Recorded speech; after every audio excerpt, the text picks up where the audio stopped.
It's about making people smile and really, bringing back great memories. The sound of the sea with the birds in the background and the sound of the waves and the foam and it just brings back those sort of childhood memories of like everyone in Britain. We're only ever sort of 50 miles away from the coast. So we can all relate to that in this country. And I think that those sort of things trigger great memories. If you've eaten that once, you'll remember it forever. Hello and welcome to this week's episode of the Burnt Chef Journal, a hospitality-specific podcast dedicated to challenging mental health stigma and conversations designed to inspire a new, healthier, happier, and more sustainable hospitality profession. Welcome to today's episode, where we're exploring the fascinating intersection of food, psychology, and education. I'm joined by two incredible guests this week. Neil Rippington, an influential leader in culinary education and a driving force behind the development of professional culinary arts here in the UK, known for shaping the way future chefs are trained and inspired. And Mr. Stelios Kiosses, I hope I've said that right and not butchered it. Not too badly. Clinical lead and psychotherapist, course director in culinary psychology at the University of Oxford, and former Harvard faculty member. Many of you might have also seen him as the TV psychology presenter from The Hoarder Next Door. So together, Neil and Stelios are at the forefront of bringing psychology and culinary arts together in new and innovative ways, including the launch of Oxford University's groundbreaking new course in culinary psychology, starting this September. So, gentlemen, welcome to this podcast. Thank you, Kris. Thanks. Thank you for having us. Well, thank you for being a part of it. So the audience, for full clarity, we sound very fresh. We sound like it's the first time we've seen each other, but for 40 minutes, we've been battling tech gremlins and we've managed to overcome that, showing a great deal of determination and resilience. So thank you guys for sticking with us on that particular one. So who wants to get started? Neil, maybe just a quick introduction from yourself about your time in hospitality, your sort of roles currently. I know you've just come back from a trip in India as well. Yeah, thanks, Kris. Yeah, so my journey started at about 14. I'm from Bournemouth, so I ended up working in hotels and things part-time. Got the bug for the industry. Went to Bournemouth and Paul College, then went to work in France, came back, stayed here for a little while, went to the States. Came back again to the UK, and then I had an opportunity to work in culinary education. So I applied for a job as a lecturer. But that was, crikey, 30 years ago now. So I've worked at South East Essex College, Redbridge College, Colchester Institute, and then I was Dean for the College of Food and Hospitality Management at University College Birmingham. And now I work for the Royal Academy of Culinary Arts, and I also act as a global director for a group of colleges in India that work in partnership with the University of West London. But while I was at UCB, I met Stelios, and we were looking at how we could augment the curriculum, what we could look at in terms of, interesting new topics and developments. And I was introduced to Stelios, who had been working alongside this principle of how psychology and the culinary worlds can combine. And Stelios Stelios might talk about this a bit more, but we met a lady called Beth Freites, who's a professor in Harvard Medical School. So between the three of us, we worked together in designing this course. So it's Stelios' brainchild. So Stelios came in with the psychology angle, me from a culinary perspective, and Beth from a lifestyle and well-being perspective, and how we have developed relationships with food from the three different angles, really. So that's how I'm here today. Thank you. I'll hand over to Stelios. Thank you, Neil, for that short introduction as well about how we met. I think that's great. About myself, really, very briefly, I've been a psychotherapist for almost 3 decades now. And along those 3 decades, I've dealt into various different things in terms of mental health and experiences. And at the forefront, there's always been, the betterment of my clients' mental well-being, and realizing that mental well-being also includes physical well-being, something that sometimes it's overlooked in therapeutic practice. And that became obvious to me in 2012 when I was filming The Hoarder Next Door, which was an amazing series, filmed for about 3 seasons, narrated by the wonderful Olivia Colman. But it also highlighted the pathological problems that hoarders have with food. And at that time, in 2012, a very good friend and dear friend of mine and yours, Neil, chef Andreas Andona, we discussed, and he has the wonderful restaurant in Birmingham called Simpson's, which we used, his cookery school.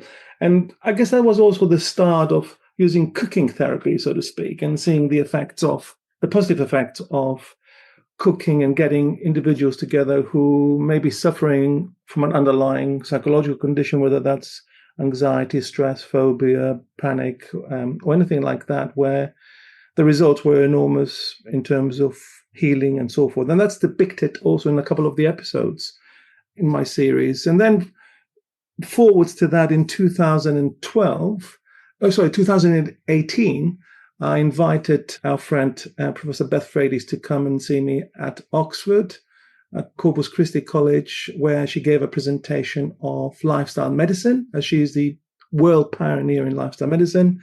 And through discussions and through a wonderful meal, these ideas came to fruition with the idea of also creating a culinary psychology course, and then led to you, Neil, through Andreas, Chef Andreas Antona, and then you visited, I think. Yeah, I did. Yeah, I went over to Harvard. Yeah, and it was just a really wonderful ingredients of three magnificent people. Well, two, I'm not that magnificent, but you, Neil, and Beth, and combining culinary arts, psychotherapy, and lifestyle medicine together.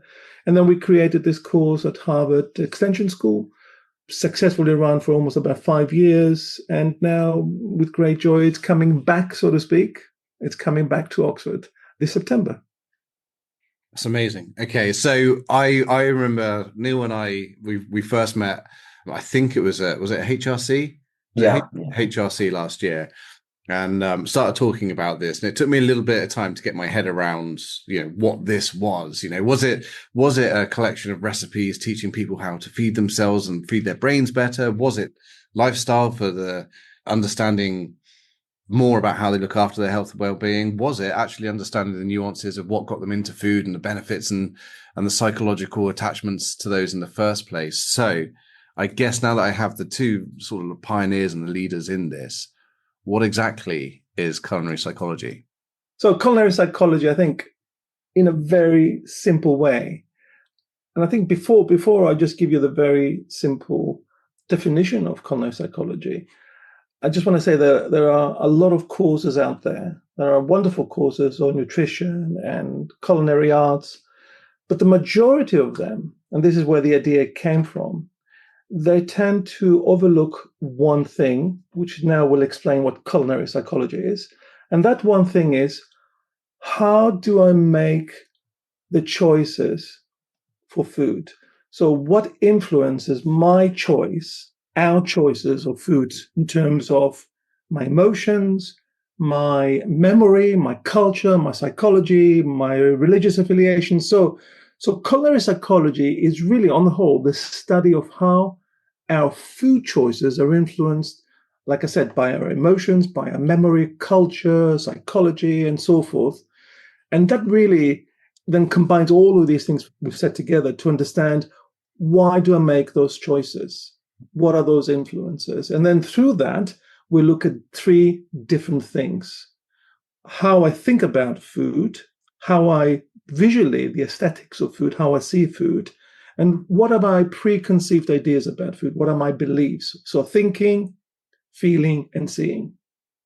Yeah, I'd add to that we're looking at food for it's ultimately a relationship with food and what drives us to those relationships. So Stelios mentioned choices, and that runs through things like ethical eating, sustainability, how we engage with food in a physical sense. What cutlery do we use? Do we use fingers, chopsticks, knives and forks?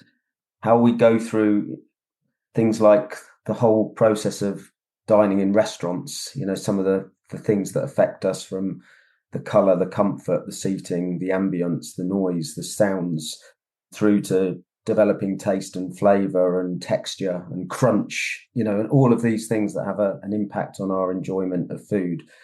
And then I look at things like the influence of chefs over time, how different chefs over hundreds of years have made a stamp on the foods that we eat and the trends that we follow and how they've influenced us. So there's history, there's memory, there's technology, and it's about fun as well, because we all have to eat.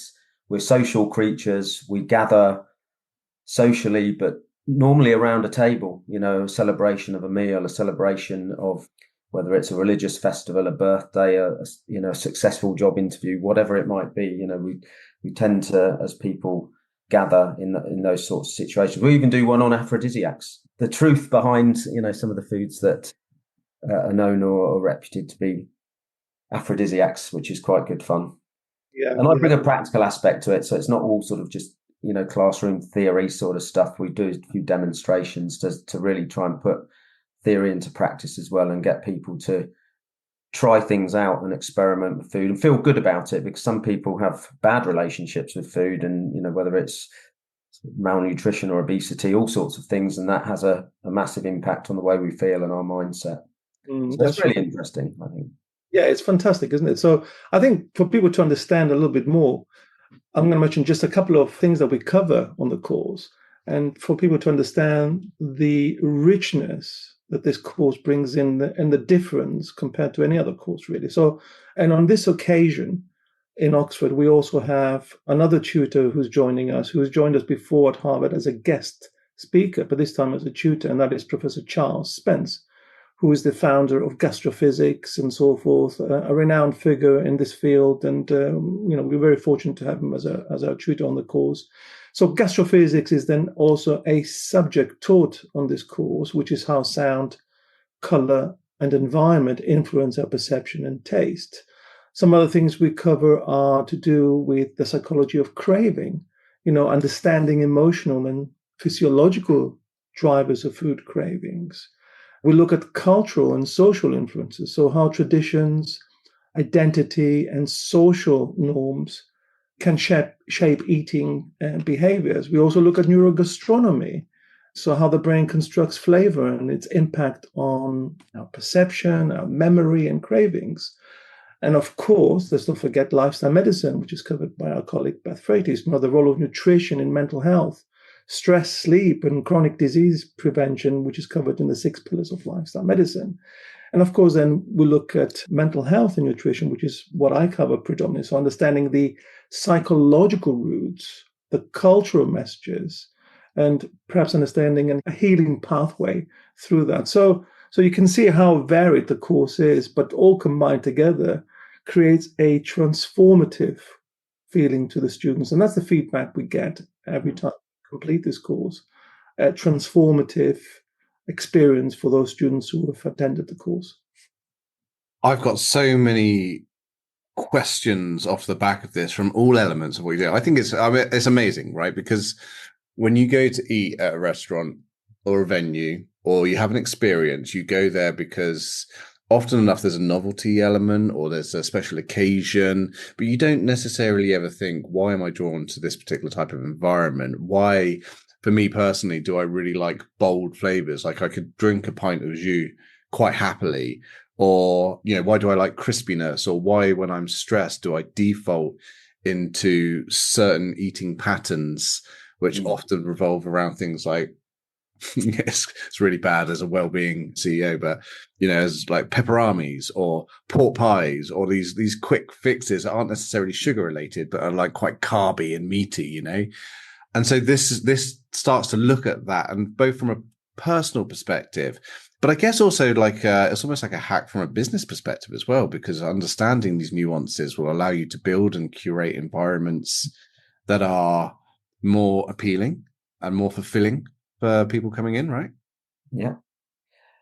You want your customers to have a great experience and to remember that experience, tell their friends about that experience, and keep coming back. And yeah, I think when you look at design and those sort of features, what goes into the memory of a great meal are many, many different things, including the people that you're with, but predominantly, you'll remember that occasion for many different reasons, but the food is the sort of central piece of that.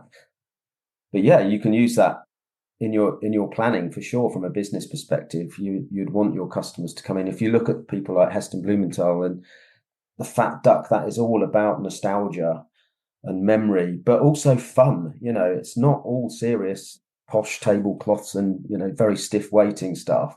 It's about making people smile and really, bringing back great memories. The sound of the sea with the birds in the background and the sound of the waves and the foam and it just brings back those sort of childhood memories of like everyone in Britain. We're only ever sort of 50 miles away from the coast. So we can all relate to that in this country. And I think that those sort of things trigger great memories. If you've eaten that once, you'll remember it forever. So it's really powerful, really powerful. Yeah, and I think, sorry, I just want to add to this, just two things really. One is, why is this course successful? And it relates to what you've just said, Neil. There's a universal connection with the course. Mm-hmm. Some things are universal. And just to summarize, an added perhaps question to that is, why do certain foods evoke strong emotions or memories in us? And this is what, paraphrasing some of the things you both have said. And very simply, the reason being why certain foods have this kind of strong affiliation or emotion or memories in us is because food is encoded. Okay, this is really important. Food is encoded alongside our sensory experiences. So like smell, taste, and texture. All of them are linked to memory centers, without getting too much technical, like the hippocampus and the amygdala and so forth. So all of this is encoded alongside our sensory experiences like smell, taste, and texture, like I've said. So a single bite of the pepperami you've mentioned, Kris, can bring back forgotten feelings or moments, especially from your childhood. I don't know, So that's what that's about. So it's this kind of encoding of experiences along our sensory faculties. It's so interesting. I remember in a previous life when I was working with a modern gastronomy company and we were working with care homes, I remember them sharing a study with me on patients that were experiencing dysphagia, which is a condition often associated with dementia, where for those who aren't aware, it impacts the ability to swallow. And one of the really key things was that they would produce meals like fish and chips, Neil, like you mentioned, but they would make sure that they were like almost in like a jelly format so that the patients and the residents could eat it. But the reason why it was important to get those flavorings and getting those smells right is that despite the lack of texture, it was proven time and time again to invoke memories from happy childhood times. And just really shows, Stelios, and going back to what you were saying, it just shows the power that food can have on those memories and being able to change people's thought processes, right? That's right, Kris. And I think to add to this and for us to see really how even more powerful it is, because obviously taste is smell.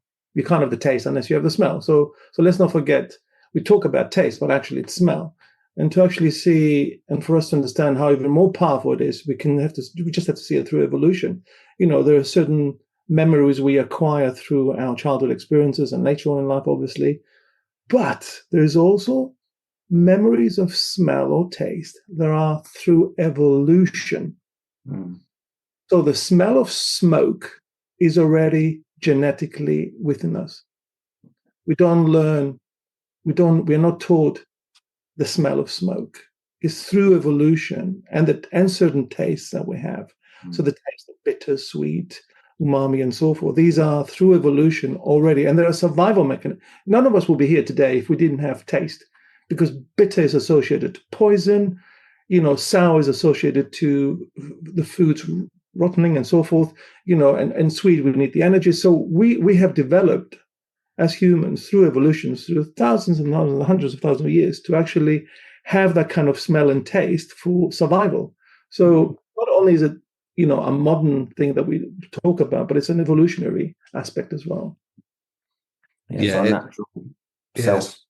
a way that mechanism. Yeah, it's also a way we explore it's a sensory organ, right? So it's the way that we explore our environment. And so I guess the question for both of you then is, do you feel that in modern day society and I know cultures are different depending on where you are in the world, but do you feel like that we've lost touch with the history and the importance of us connecting with food and the psychology around it? I'd say it's a mixed picture, really. We live on a planet where we still have people starving, they don't have access to food. There's sufficient resources to feed everyone, but it's the logistics and the processes that are required to make food safe as well. Ultimately, good food has to be safe food. So you've got temperature to consider and storage facilities, which in certain areas of the world are not good enough to support the population. And also we've got much more access to processed foods than ever before. Our grandparents had better diets than we do, because they were living from natural day-to-day foods that were grown through allotments, and we talk about sustainability and zero waste. Our grandparents and great grandparents were doing it because they had to. They didn't have the resources to be able to afford to waste food. They didn't have access to relatively cheap, very affordable, very accessible processed food that many people turn to today. So we've got a bit of a dilemma in the sense that there are certain areas of the world where people don't have access to food and are really struggling, and then we've got some pockets around the Western world. I wouldn't even say pocket. We've got massive populations of people that are making very poor dietary choices, with huge companies deliberately designing products that hit all the tastes that Stelios was just describing, about the sort of salt and the umami and the sweet, and hitting all those things in a very affordable to the masses way, and that produces, like you were talking about, habit formation and addiction and people returning to these things. So it's ironic that we've got an ever-growing obese population, with people that are overweight, very poor dietary habits, many diseases around the world that are food-related illnesses. Yet we have more information and more data about this than we've ever had in our lives. So it's good and bad. I think there's some serious teaching to be done to make people understand that food is having such a massive impact on their lives, their mindset, their feeling of being healthy, and having a positive relationship with food. Yeah, and there's a question, since the introduction of low-fat food and sugar-free ingredients, the obesity rates have increased, but that's another story. And I guess the question, in terms of how does culture shape our relationship with food and emotion is a huge subject. And I think the best way to just really understand this very quickly is that any culture, provides a script. Okay, so any culture that we live in provides a script. So what's acceptable to eat, what's comforting, what's celebratory, and so forth. So food rituals, whether it's a Sunday lunch or fasting, can help or anchor our what we call emotional regulation through those scripts. Now, in culinary psychology, we explore how these cultures can be a source of nourishment. It's not all negative, so we have to be really balanced here. But sometimes they're also a great source of conflict. So our role is really to educate and help individuals understand the different scripts, so to speak, and how they can serve them or perhaps create more conflict. And then it's up to the individual to say, okay, well, I'm not accepting this anymore. I'm better informed. So being better informed and understanding why, I think there's no evidence at all if you have a low sugar, whatever drink, that there's a reduction of obesity and so forth. But understanding the mechanics perhaps behind it, understanding that these scripts that we are provided through our culture may not always have our best interest.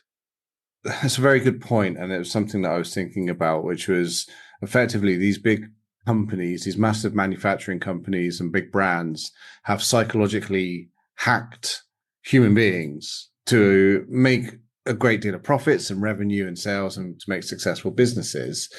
But in doing so, they've actually stripped us of the very vital component that we need as human beings in order to survive, which is nutrition, non-chemicals, etc. So, and I think that really lends itself to the power that your course has, because going back to what you were saying, Stelios, it is about teaching people the right skills, knowledge, and behaviors to make informed decisions, not just about how they eat, but why they eat, what they do, and what they can do to improve that as well, which I think is, it's unique, obviously, as Harvard and Oxford have shown, right? Yeah, and I think just to add to this, Kris, this is really important. The question I always pose is, start noticing what you eat for hunger versus what you eat for emotion. And this is the two major factors. What do you eat when you're hungry? And what do you eat when you're emotional or dictated by your emotions? And that's where people start thinking, well, what do I eat when I'm depressed? What do I eat when I'm anxious, when I'm stressed? What do I drink as well? Yeah, I was going to say, relationship with alcohol, for example, what you turn to at different times. Exactly. And what is normalized? And then, of course, we can go on about this. But again, hunger versus emotion are two really important subjects that we cover. What is the difference between the two? What are the motivators, the markers, or perhaps the influences that we react towards emotional eating? And I cover that in terms of binge eating, which is a big problem, really. And then all the other eating disorders that go with it, whether it's bulimia, bulimorexia, and so forth. So, but also, I think we have to be really careful that it's not always the individual. And this is called the obesogenic environment. And the obesogenic environment is an environment manufactured to encourage the individual to overeat. So a very clever environment, an obesogenic environment, where the individual is encouraged to overeat, whether it's ordering. You may have seen recently that you can order your food more on a touch screen. And this is my opinion. I think you're less likely. And I think towards the end of your meal, you're always asked on the touch screen whether you want to make this large or you want to add this or that. You're more likely to order more and eat more through a touch screen than someone requesting you or asking you if you like something else. And the reason being here, this is my feeling, is because a touchscreen will not judge you. You don't have this kind of unconscious fear that you're going to be judged if you're going to eat more. In a way, I can order more now. Nobody's going to judge me. So, because I'm writing a book on judgment, and I thought, this is really interesting. Why is this happening? Why are we ordering more and more food through a touchscreen? There must be. It's not for the betterment of the individual. There must be always some kind of, perhaps, meaning behind. And I think it's the actual fact that you are going to order more when being judged. If you're enjoying this week's episode, consider heading over to our website and supporting our ongoing work in destigmatizing mental illness and creating a healthier, happier, and more sustainable industry by purchasing some of our branded merchandise. We have a whole range of t-shirts, hoodies, chef's jackets, well-being journals, plus a whole host more available on worldwide dispatch. All funds raised from sales of these items go towards free-to-access e-learning content, as well as providing free support systems and help for those who may be experiencing difficulty with their mental health. That's very interesting. Is there an element of social anxiety as well that's perhaps creeping in now? Certainly post-COVID, we see it a lot with the younger generation, and I think digital technology is not helping with that to a certain degree. But would you say that there's less of a barrier to entry in terms of ordering or to getting a result when you're ordering through something like a screen? Would that also have something to do with it as well? Just less friction, maybe? Yeah, definitely. I mean, technology is a wonderful thing. And I think if it's used positively, I think it's great that we are able to order things and so forth. But I think when we are encouraged through those screens to order more than what we need, then percentage-wise, we are likely to order more because we are always encouraged. So I'm not talking about the order you make, but actually when in front of you, you're being encouraged, and you'll see that a lot when you're ordering these days, that, would you like to add this? Would you like to add that? Something you wouldn't have never thought before, but you're encouraged, and it becomes the norm to add more. You're smiling, Kris. I can see you.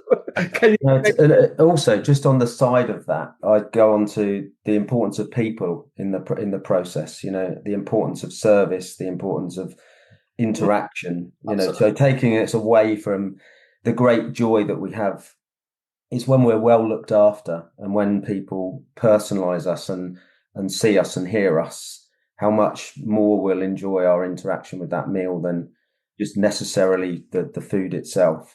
And when you go to another country, you want to be served, but hopefully by somebody local who's got all the stories about their culture to offer you in that interaction. Yeah. So it sort of spins. We look at like Stelios said, what technology can bring us, but then there's a real danger line somewhere there where you don't want it to be at the expense of the human touch and human interaction, and how human interaction actually, great service makes the food taste better. I think that's a great line. Oh, Neil, you hit the nail on the head there. I've just come back from Greece, and we talk a lot about the Mediterranean diet and how good it is. And I thought, just having spent some time going to a lot of restaurants while I was in Greece, it wasn't so much the food; it was the interaction with the serving the food that was very, very, very memorable, about life stories, their pain, their happiness, the recent events, the recent death. People just disclose things and just sit with you and talk, even they're supposed to work sometimes. And I'm thinking, it isn't just the Mediterranean diet, isn't it? I don't think it's been documented, but it's also the way food is served in those countries. That is just so important. You're right, actually. It's like it enhances the food, isn't it? It enhances the taste of the food because you feel good because somebody's talking to you and communicating with you. And you feel part of something. And linked to that, the presentation of the food. We look at even glassware. Like if you wouldn't serve champagne in a coffee cup or a teacup or something. It just loses something. You'd sort of think, why would you do it? But just simple things. And I think when you go into a pub and the pub chains, these brewers, they spend a lot of time and energy designing a glass to go with their product. And when I see sort of laziness sometimes where you order a certain type of beer and they just grab any old glass and they pour this beer into this glass, it's still basically the same product inside that you're consuming, but you lose a certain percentage just through the presentation of that drink. It just doesn't feel right. I was looking at my food the other day and I was just looking at the plate and realizing why it was beige. And I suddenly started to think, like, why is it beige? And what's leading that? And I was looking at some of the items and they were frozen. Some of the items were heavily carbed. Then I was thinking about why I was eating things that was frozen and carbed and what was in those. And I was realizing it's because I felt stressed, overwhelmed. I felt like I was time poor and I couldn't feed myself properly. And I just had this beige plate of food with probably really poor nutrients in it as well. And it suddenly got me thinking ahead of this podcast, how influenced we are by, as you said previously, emotion, but then also looking at that food and going, if I was served a beige plate of food on a terrible plate for a start, but going back to what you were saying, but also that was served to me. And I thought, well, this isn't a great experience. I don't feel like I'm really being valued or seen here. I would be unlikely to go back, right?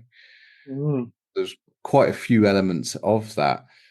So we've spoken quite a lot about the psychology, the psychological element of eating and the impacts that it has and connection. And Neil, you mentioned a really valuable point, which is we talk a lot, especially in challenging economical times, about, we have to be cheaper. We have to make our labor cheaper. We have to make sure that the food is cheaper and we have to try and meet our customers where they are. But I don't think, in my experience, that that's always necessary. I think that it goes back to what you were saying about people want connection. They want to feel like they're getting good value for money. And Stelios, you mentioned you were in Greece recently. We paid a reasonable price for some food in Pefkos. But one of the standout stories there was the chap who owned the restaurant served us from Delmades. Delmades? Yeah. Perfect.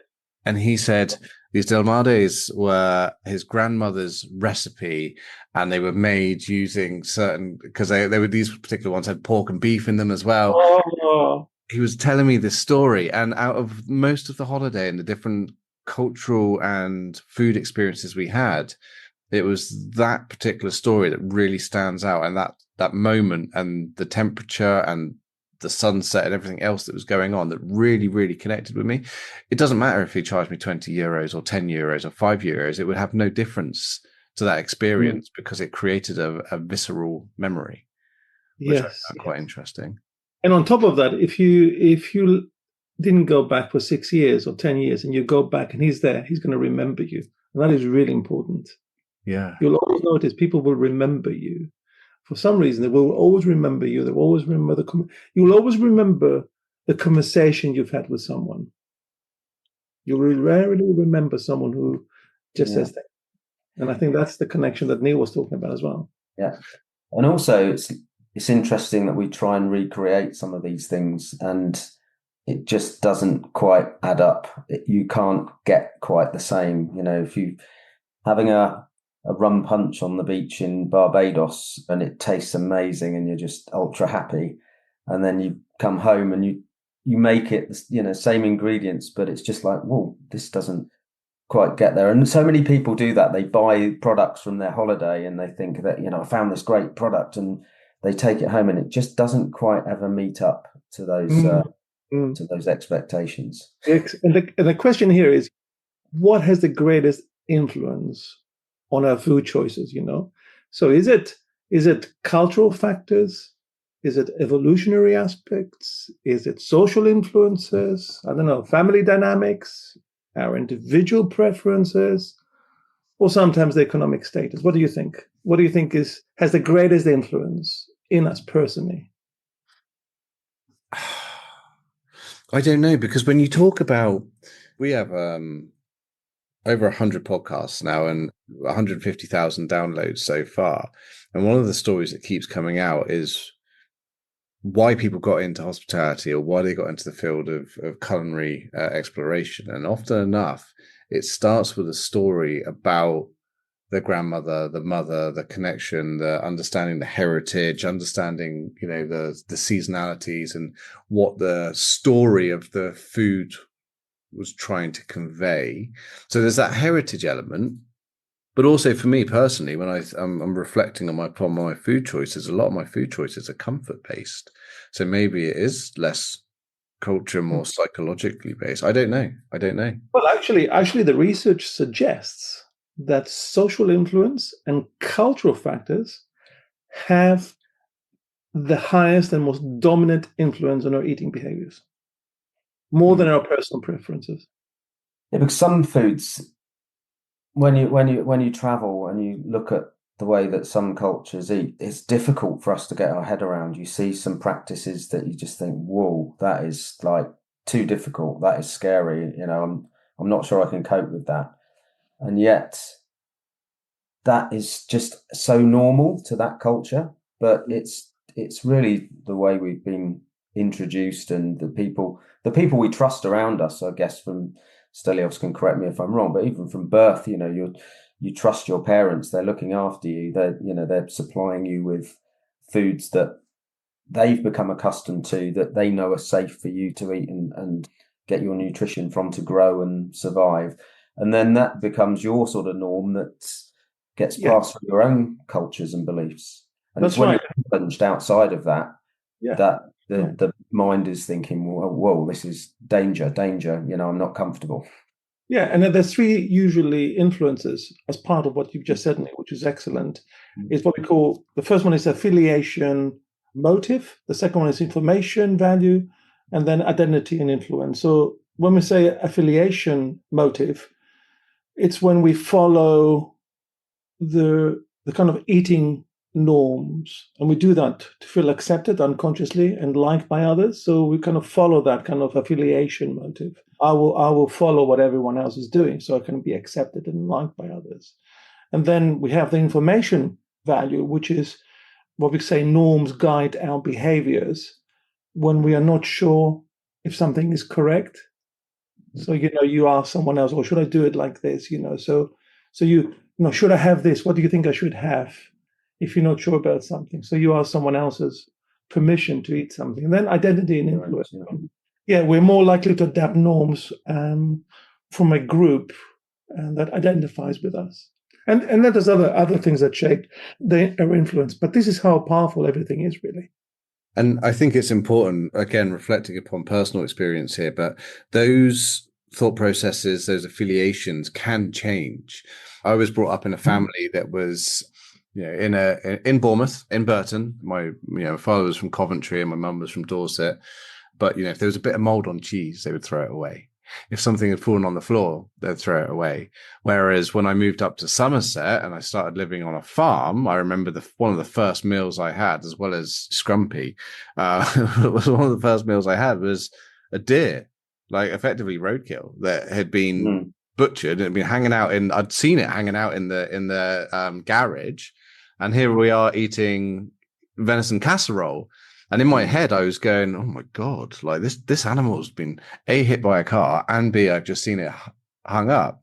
But actually, now I look back at my family and go, "Why on earth are you throwing away a block of cheese because it's got mold on it?" I mean, for crying out loud, it's made with mold on it. Like, and so I think that your references and your biases and your cultural affiliations can actually start to shift and change depending on your influences. But yeah, I find that juxtaposition quite interesting when you were talking. You just reminded me of something, Kris, if I may. It's the kind of like what we call impression management. I don't know if you've come across this impression management, and this is basically where we tend to eat less or differently if we are, I don't know, if we're going out with a new date, for example, meeting someone new. And it's interesting. I always found that really interesting, where when we're being observed, especially if you're going for a job interview and you're having a lunch interview or something like that, you will eat less, you will be very careful. Or if you're going out, with a new date, it's called impression management. And even you can see it even then how we are influenced in terms of food consumption and how we feel others are going to judge us in terms of what we eat. That's so interesting. I used to hate eating in front of people. There you go. Yeah. A lot of people do. A lot of people do. As I've become older and a little bit more confident in myself, that's right. I don't mind so much. If I've got tomato ketchup down my face or sauce, I'm like, oh well, I'm a human being. These things happen. It is interesting, isn't it? That impression. Yeah, it's like we used the example of the pizza. I put this little case study across, and I remember it's a couple of years ago when I said I had this scenario: new date or new people that you're out with, and you go to a wood-fired, lovely traditional Italian trattoria restaurant, and this lovely wood-fired pizza comes out and served. And what do? Do you pick it up with your hands? Do you use your knife and fork? And out of 50 people, and I was quite surprised by the reaction, 50 people answered the question, and they were split right down the middle. There was 50% was saying, you cannot touch a pizza with a knife and fork. Absolutely no. It's just like not the done thing. You have to engage with your hands. And the others are going, oh, no, I've got, I'll be using the knife and fork. And a lot of it was about sort of copying. Watch what the other person does, and then I'll sort of follow. So if my guest is going to dive in with their knife and fork, I better do the same because I don't want to be seen to be different. That's called modeling. Unless you have that confidence and just go, do you know what? Yeah. It shows from a psychological and I guess a sociology point of view as well, how influenced we are by previous people's behaviors and the herd mentality, not in a defamatory way, but, the herd mentality is how we want to fit in and to just, there's a belief that I have is that we're effectively, despite the fact, we are fully grown and we drive cars and we're responsible for mortgages and children, etc. We are just infants in adult bodies, just trying to find our way. And sometimes you'll hit these paradigm shifts and tilts that will completely rock your world and go, wait, hold on a second. Is everything I thought about life actually true? Learned something else, new data that's come out, I think for me, one of the most fascinating ways food, as a psychologist, I'm just fascinated about, and a therapist, I'm really fascinated about this, how food and psychology are intertwined together in the language we use. I think this is really, really, really fascinating. I love this. Have you noticed how many times we borrow culinary words or food words or nutritional words to describe emotions, other people's personalities, or even relationships, So, I don't know, we say someone, oh, Kris is a really sweet guy. Stelios is a bit bitter today, or, you need to spice up your life. So have a little think about how we talk about people being warm and the best one I think for me is like, left a bad taste in my mouth. Now think about all these culinary words we use to describe all these human interactions. I think this is fascinating. So, and the reason being is that these metaphors that we use every day to describe someone's sweet, bitter, spicy stuff, bitter taste in my mouth, and there's so many more where we use culinary words to describe psychological relationships. They're not random, okay? They reflect, in my opinion, a deeper emotional tie to the sensory world, especially taste. So from a young age, of course, we experience food, as we all know, in different ways, and that's to do with attachment, and that's another subject that's really fascinating. So what we are given, of course, we accept or we deny. We can associate food with love or punishment. And this early experience, this early attachment to food shapes how, this is really powerful, how we understand the world emotionally. Our first attachment with food is the unconscious relationship, the more connection we have with all, or the kind of like more wider connection we have with the world emotionally through food. So when someone says she's too salty, or my favorite, that's hard to swallow, they're not just being poetic, really. They are drawing from our sensory experiences of food to make sense of our psychological reality. It's a subtle, but I think very, very, very powerful reminder how we've embodied our emotional reality, really. That's quite profound. I mean, that's incredibly profound, and also science backed as well. Is that ultimately one of our first memories is consuming food and drink, right? And those memories are what helps define your view of the world and your terminology and your language and your preferences and your likes and your dislikes. Powerful stuff. Madness. I mean, it is it's incredible, and obviously, it's yeah. Kudos to both of you. So this has been running for 5 years at Harvard. 5 years, you say? Yeah, 5 years at Harvard, now in Oxford. Now at Oxford. Last year in Oxford, yeah. And I have 101 more questions for you guys, but I appreciate you're both busy. And also, I think my interest has been piqued and sparked enough to be able to look at this in more detail. But for those who want to learn more about this course or want to enroll or even put their name down on a waiting list for the next one, how do they find out more information about this incredible course that you have developed? Just go on the Oxford website, Culinary Psychology, and it's just put Oxford Culinary Psychology and it will come up straight away. Yeah, and I can send you a direct link as well. Send you a link, yeah, which we'll put in the show notes, and then we'll aim to get this out. Well, we'll aim to get this out actually before, if we are able to get it edited. But I mean, even still, I think that hopefully this isn't just the one-off. You'll have many. No, certainly not. The other thing we didn't mention is that we've just completed a book now with the editors, so it's finished, due to be published and released early next year, February 26th. Yeah. Perfect. Well, do keep us abreast of that as well. I mean, if there's anything that we can do to support that launch, we'd love to be involved. I mean, my interest has been sparked. I didn't even get a chance to ask you about best before dates, which I know they've now started removing from packaging and the impacts that might have on food waste. And there's so much to talk about. There is. Talk about religion and spirituality about food. That's a really amazing topic. Oh, go on, just something to take away. We'll have to do part 2. Yeah. Well, let's do it. I think let's when the book comes out, I'd love to take a read. I'd love to go through it and then come back at you with questions, and maybe even ask our audience, like, what questions do you have based around these subject matters? Because I'm sure this is probably going to be one of our most popular episodes. It's just, for something that binds us all together and that provides us with life and sustenance and memories and stories and connection and love. And love, yeah. Food is life. Without it, we don't survive.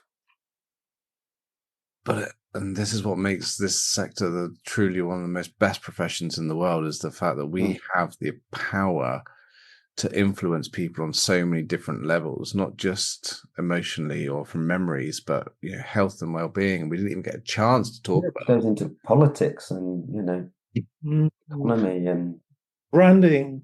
Yes. Yeah. Well, that was one of my questions, which again we haven't had time for, but how does it influence policy making, and not just hospitality and healthcare, but policy making as well? I cover that in one of my chapters, actually. A little bit touches on policy making and how chefs have had an impact in changing policy on occasion. Okay, let's get another date in. Now we know that this technology works. So let's use this one just a second time. The other one probably would have worked. I think maybe there was just a little bug in Stelios' speaker or something that just wasn't letting hear us. It's fine. It's fine. Guys, I'm gonna quit the recording, but I just wanted to thank you. Honestly, you've inspired me. You've got me to think at a time actually, which is quite personal to me in terms of actually starting to look after myself a little bit better. And due to injury, I'm not able to do that necessarily with sports, but my first primary focus is actually concentrating on what I eat and injecting some color and some nutrients. And I think that's exactly right. This course makes people stop and think and consider. And you just need that space in which to go, whoa, hang on, and then contemplate, and then think about things, absorb some of the information and make better choices. And, but ultimately have a positive relationship with food and the people around you that you love and enjoy it. So many people go around, food is such an important part of their lives, following great chefs and visiting different countries, and food is at the center of all that. Yes, and Kris, my advice is so creative with it as well. Sorry, so right. No, that's fine. And my advice, Kris, is for you to keep eating those Greek dolmades, which, by the way, are stuffed vine leaves. And you will feel better. Trust me. Yes, and that and gyros, which is definitely not said gyros, as I got corrected very, very passionately by by the survey. He was like, "For God's sake, man, it's not gyros, it's gyros." It's not gyros. You're not having a gyro check. Yeah. All it means gyros means going round. By the way, going round and round. Oh, really? Hey, gyros. He said it so. But you're already using it. Think of the gyroscope. Yeah. Wow. The gyroscope that goes around. You're already using Greek language in so many things you don't know. Oh yes, a lot. But yeah, again, a small moment that I remember because I felt like I'd culturally upset him. And I was trying to my hardest. I was like, no, I'm sorry, it's gyros. And every time the kids were like, oh, I'll have a gyros. I was like, no, it's gyros. Say it right. Don't let me down. So they now have a negative connotation with gyros because all they can think of is me going, say it right. Yeah. Anyway, guys, thank you ever so much. Let's go. Thank you, Kris. It's interesting. Thank you so much. I've thoroughly enjoyed this. Thank you. Yeah, we have as well. Thank you so much. Thank you. Take good care.